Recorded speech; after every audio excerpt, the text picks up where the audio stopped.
Hello friends, अस्सलाम वालेकुम and welcome to reality stories. दोस्तों, आज से 40-50 साल पहले जापान में बहुत खतरनाक गैंग्स ऑपरेट करते थे। इन्हीं में से एक gang the monster with 21 faces के नाम से मशहूर हुआ था।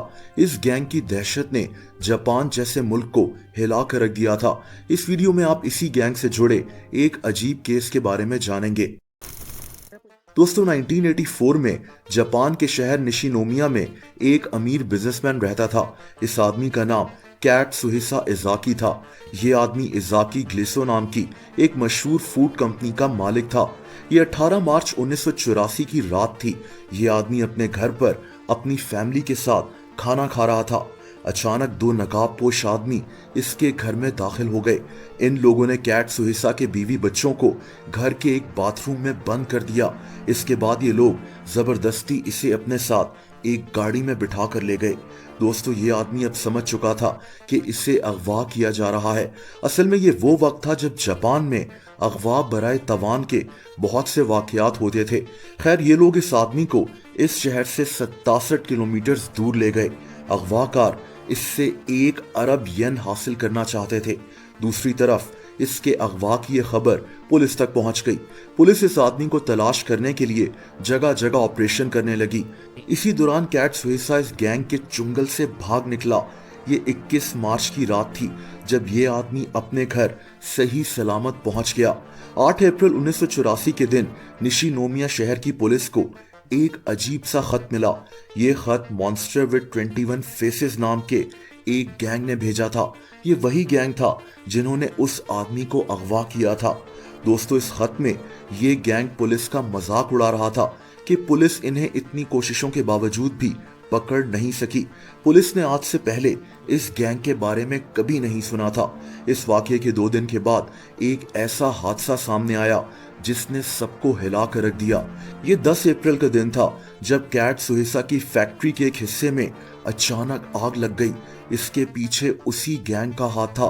कात्सुहिसा इनके चुंगल से भाग तो निकला, लेकिन ये गैंग अब इसके पीछे लग चुका था। अभी ये वाकया पुराना नहीं हुआ था कि 16 अप्रैल के दिन इस कंपनी की इमारत से एक्सप्लोजिव मवाद से भरा एक बॉक्स मिल गया। दोस्तों, पुलिस को लगातार चैलेंज करने वाला ये गैंग इनके लिए एक अजाब बन चुका था। खैर, 10 मई 1984 के दिन इस कंपनी को एक खत मौसूल हुआ। इस खत के मुताबिक इस गैंग ने इस कंपनी की बहुत सी चॉकलेट्स और कैंडीज में साइनाइड जहर इंजेक्ट कर दिया है। दोस्तों, इस हौलनाक पैगाम ने जापान में अफरा तफरी फैला दी थी। पूरे जापान की हर मार्केट को इस खबर के बारे में अलर्ट कर दिया गया। दुकानदारों ने इस कंपनी की सभी प्रोडक्ट्स को बेचना बंद कर दिया। कुछ ही दिनों के अंदर इस कंपनी को करोड़ों येन का नुकसान उठाना पड़ा। दोस्तों, ये गैंग असल में कात्सुहिसा को ब्लैकमेल कर रहा था ताकि ये इससे एक बड़ी रकम हासिल कर सकें।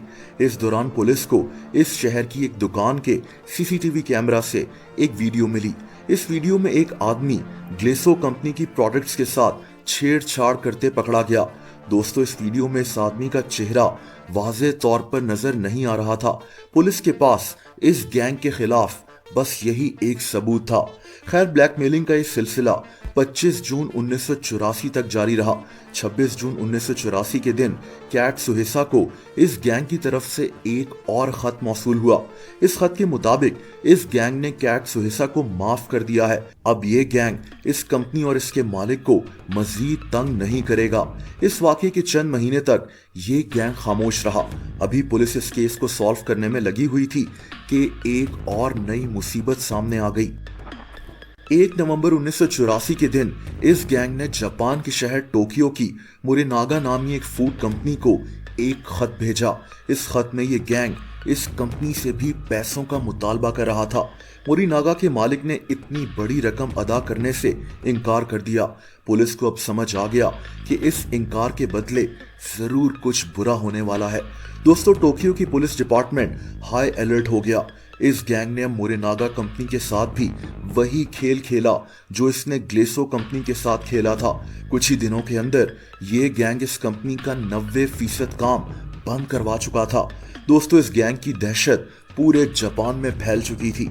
जापान की बड़ी बड़ी कंपनीज को हर वक्त यही डर लगा रहता था कि कहीं ये गैंग इन्हें ब्लैकमेल करना ना शुरू कर दे। दोस्तों, इसी दौरान एक पुलिस ऑफिसर जिसका नाम यमामोतो था, ये आदमी कई महीने से इस गैंग को पकड़ने में लगा हुआ था, लेकिन ये नाकाम रहा। ये आदमी इतना दिल बर्दाश्ता था कि इसकी हार्ट अटैक की वजह से मौत हो गई।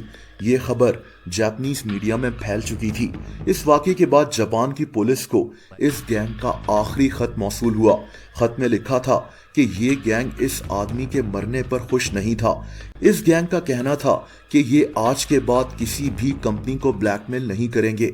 दोस्तों, यही वो आखिरी खत था जिसके बाद किसी ने भी इस गैंग के बारे में नहीं सुना। ये 1985 की बात है।